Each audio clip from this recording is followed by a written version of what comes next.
James Cleveland Owens was born in Oakville, Alabama, the youngest of 10 children. His father, Henry Cleveland Owens, was a sharecropper. When he was only 9 years old, his family moved to Cleveland, Ohio as part of the Great Migration to find better opportunities for the family. When his new teacher asked for his name to enter into her roll book, he responded with JC because that was what he was called as a child. But because of his heavy southern accent, she thought he had said Jesse. He would be known as Jesse Owens for the rest of his life. Jesse was required to take up different jobs here and there all throughout his youth, but ultimately he found time to ignite his passion for running. His junior high track coach, Charles Riley, saw the natural talent that Jesse possessed and took a special interest in him. Since Jesse had to work after school, Riley allowed him to practice in the mornings before school. Throughout his years at East Technical High School, his career as a sprinter and long jumper flourished. He tied the world record of 9.4 seconds in the 100-yard dash and jumped 24 feet 9.5 inches at the 1933 National High School Championship in Chicago. He then enrolled in Ohio State University and became known as the Buckeye Bullet. With help from his coach, Larry Snyder, Owens won a total of 8 individual NCAA championships. However, his fame and glory didn't change the fact that he was African American. He was forced to live off campus with the other African American athletes.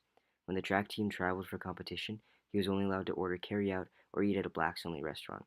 He also had to stay in blacks-only hotels. He faced massive racism despite his incredible talent, and he was denied any scholarship, forcing him to work hard part-time jobs to pay for his tuition. In approximately 45 minutes, on May 25, 1935, Owens made world history in track and field. In Ann Arbor, Michigan, at the Big Ten meet, he set 3 world records and tied a 4th. In 2005, a professor of sports history, Richard C. Crepeau, at the University of Central Florida, nominated these 4 wins on one single day as the most impressive athletic achievement since 1850. After his major wins with Ohio State, he was offered a spot on the U.S. Olympic team for track and field. At this time, the NAACP was advocating that the 1936 Olympic Games be boycotted.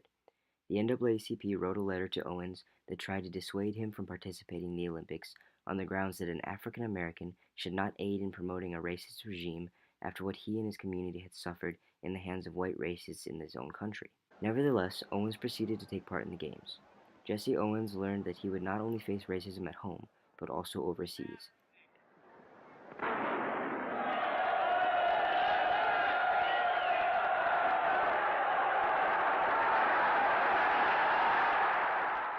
In the nation of Adolf Hitler, who expected the 1936 Olympic Games to showcase his ideals of Aryan supremacy, blacks were not welcome.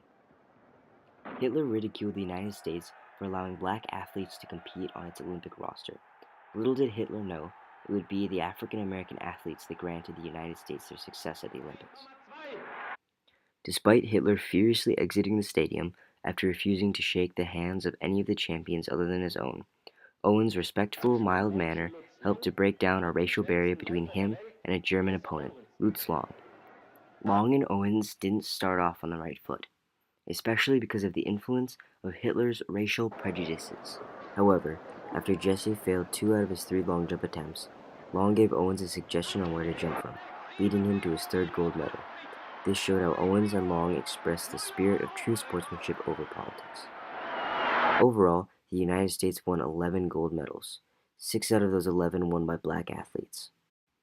Jesse Owens dominated the competition, winning 4 of the gold for America. He also broke 2 Olympic records that day.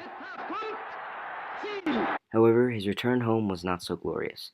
Even our own president, Franklin Delano Roosevelt, failed to congratulate the victor, even though it was a usual custom for the Olympic champions coming home. Owens did not seem at all surprised by his country's hypocrisy. Quote, "When I came back to my native country, after all the stories about Hitler, I couldn't ride the front of the bus," he said. "I had to go to the back door. I couldn't live where I wanted. Now what's the difference?" Jesse Owens, arguably the greatest American athlete of the 20th century.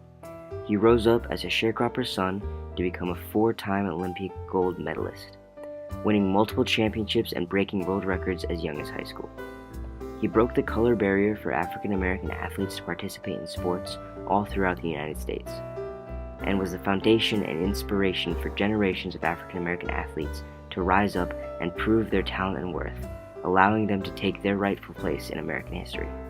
After Owens died, President Jimmy Carter issued a tribute to him. Quote, "Perhaps no athlete better symbolized the human struggle against tyranny, poverty, and racial bigotry."